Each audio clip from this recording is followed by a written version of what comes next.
Oi, meu nome é Luana e hoje eu vim aqui falar sobre o livro Diário de uma Escrava, da autora Romy Erling. Gente, primeiramente, esse livro, ele não estava nos meus planos de leitura. Ele foi um livro que eu ganhei e que eu não imaginava nada sobre o que ele poderia ser até ter ido atrás, pesquisado e depois ler ele. Ele é da autora Romy Erling, como eu falei, ela é uma autora brasileira gaúcha, agora ela está trabalhando com incentivo literário em Buenos Aires. Esse livro é um terror psicológico, mesmo que ele não pareça por essa capa fofa. Ele é da editora Darkside. E a primeira versão dele, a primeira vez que ele foi publicado mesmo, foi na Wattpad, na plataforma online. E daí, como ele teve muito acesso, muita gente leu, a Darkside fez a versão dele física em 2016.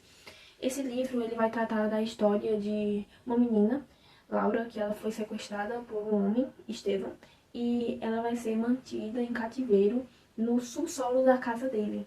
E lá ela vai sofrer todo tipo de abuso e vai ficar lá presa durante anos. E o livro vai ser narrado depois de um tempo que ela já estava lá. E vai contando os dias dela e como ela, as tentativas de fuga, sabe? E vai também mostrando outros casos que estão ligados a esse mesmo cara que é um psicopata. E esse livro vai tratando a perspectiva da personagem principal, Laura, e hora ou outra vai também narrar a perspectiva da família dela por causa da perda, porque é uma perca muito grande você é uma pessoa sumir assim e você nunca achar o corpo dela, não achar nada dela. Foi o que aconteceu com ela. E o livro já começa fazendo mais de 4 anos que ela tá presa e ele vai sendo desenvolvido ao longo da história. Você vai vendo como vai mudando a mente da personagem e como esse livro mexe realmente com o psicológico de quem tá lendo ele, porque ele é um livro muito pesado, ele é um livro que trata com muito detalhe a violência, os abusos, é um livro que ele realmente é para quem tem um estômago muito forte, e ele vai tratar de vários temas, e ele também traz um dado importante na própria capa dele, que é aqui, que diz que no Brasil, todo ano, 250 mil pessoas somem sem deixar vestígios. Desse total, 90 mil são menores de idade, dos quais um terço são meninas destinadas a fins sexuais. Muitas escapam ou são encontradas contando histórias terríveis, outras nunca mais são vistas com vida. E esse livro, ele tem uma dedicatória, ele é muito marcante, ele é um livro muito marcante. Eu vou ler aqui a dedicatória dele para mostrar para vocês, que diz assim: para aqueles que um dia foram anjos e a vida o transformou em demônios. E você só vai entender esse livro, essa dedicatória, quando você lê ele. E o incrível é que ele tem uma leitura muito fluida, ele tem uma leitura muito rápida e ele não é um livro muito longo, mesmo tratando de tantas coisas e de tantos fatos e detalhes. E esse fato que está aqui atrás da capa do livro não é por acaso. Esse livro ele é baseado em fatos reais. Ele vai ter aqui 7 casos que foram usados como base de pesquisa da autora para construir essa história literária, né? Ela explica aqui, né, que foram modificados alguns diálogos para a construção do livro, mas que realmente aconteceu e que também ela pegou e várias coisas que aconteciam em comum em todos esses casos e construiu a história com base nisso, por ser uma história baseada em fatos reais. E coisas que tinham em comuns que ela colocou aqui nos fatos é que o primeiro fato é que todas as vítimas eram meninas essencialmente novas, bonitas e de boa família. Outro fato que aparece no livro, que eu não vou ler aqui, mas aparece a síndrome de Estocolmo, que é uma coisa bem polêmica. Muita gente não gosta desse livro por causa do seu final, porque ele é um final que ele é bem inesperado. É um final que você não imagina que vai ser e você vai ter que ler para descobrir, porque você vai querer e você vai chegar no final bem rápido. Algumas pessoas se decepcionam, outras compreendem. Você tem que ter uma mente muito aberta para ler esse livro e um estômago muito forte. E você vai ver que um pouco da realidade, porque esse livro é um tapa na cara. Ele vai tratar de assuntos e de problemas que a gente nem imagina que está acontecendo, mas que está acontecendo por aí. Então ele traz muito essa questão da sensibilidade de que a gente tem que ter. Ele não vai ser um livro que vai expressar uma opinião por fora, além da personagem que está ali naquela situação. Então você que tem que criar a sua interpretação. A coisa que me chamou muita atenção nesse livro foi o fato dele apresentar uma personagem que ela é muito forte. É uma personagem que ela tenta lutar todos os dias pela sua vida, pra fugir.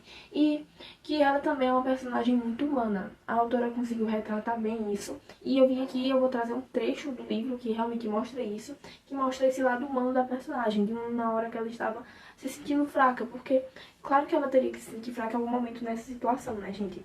Então, eu vou ler aqui. Está na página 41.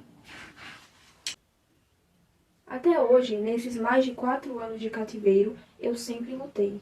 Sempre reagi, sempre tentei de uma forma ou de outra conviver com esse drama. Mas não consigo mais lutar. Vou me entregar. Sinto minha alma morrendo, minhas forças mentais acabando. Eu nunca vou sair daqui. Vou morrer nesse buraco. Ele vai me enterrar e depois vai buscar outra vítima. Isso aqui está na página 41, no segundo parágrafo.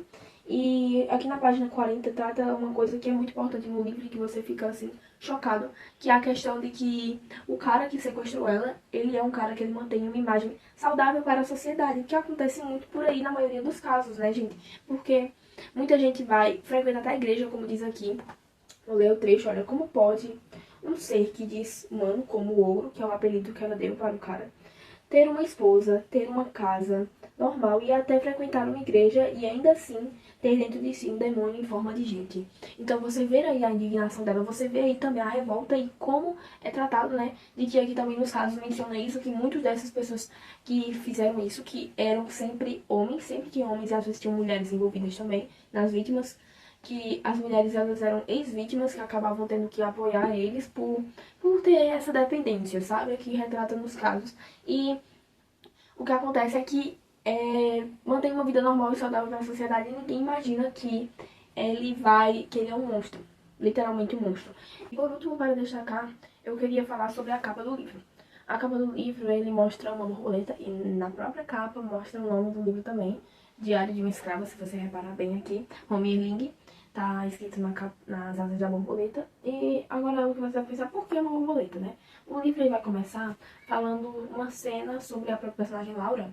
E ela era uma pessoa que gostava de caçar borboletas. Isso aqui eu vou poder dar spoiler porque é realmente um negócio muito introdutório, muito negócio da capa mesmo. E um dia a gente vê, né, pela própria história do livro que ela foi uma dessas borboletas. Que ela foi caçada por outra pessoa. Ela foi sequestrada. E ela é a pessoa que um dia sequestrou borboletas. E é por isso que eu acredito que tem uma borboleta na capa do livro. E essa borboleta, ela está sangrando. Vocês podem ver que aqui tem um sangue descendo das asas e também os fios de cabelo enrolados. Então, eu acredito que essa borboleta seja uma representação da personagem. De como ela foi capturada e como ela ficou presa. Assim como a própria personagem já tinha feito com outras borboletas. E no livro também, por dentro, ele vai mostrar aqui, olha, uma borboleta. E também vai mostrar uma parte do cabelo e de outra borboleta. E também, isso aqui tá rasgado por causa que eu já li assim, tá, gente? Vai aparecer um buraco. Tipo um buraco na página. Que é pra representar onde ela ficou, né? Pra representar o local que ela ficou, que era no subsolo. Então, o que eu tenho a dizer sobre esse livro, se eu indico ou não, eu indico ele. Porque eu acho que ele é uma leitura necessária para muitas pessoas, porque ele realmente me fez pensar em outras pessoas que já sofreram isso e também sobre o medo que as pessoas têm, que é muito mostrado aqui pela personagem Laura. E também, eu indico para pessoas que sejam assim mais velhas, né? Eu acho que nem eu mesmo tenho idade para ler esse livro ali, porque eu sou desobediente, mas ele é um livro muito adulto, ele é um livro que ele é muito forte e que você tem que ter assim, uma mente muito aberta e você vai ficar sem dormir, provavelmente, se você ler esse livro. Você vai ficar refletindo e vai ter que demorar dias para digerir ele. Então é isso, gente. Eu espero que vocês tenham gostado e espero que eu tenha conseguido fazer vocês terem algum interesse nesse livro e que vocês procurem lê-lo e que se choquem tanto quanto eu me choquei. E é isso, obrigada.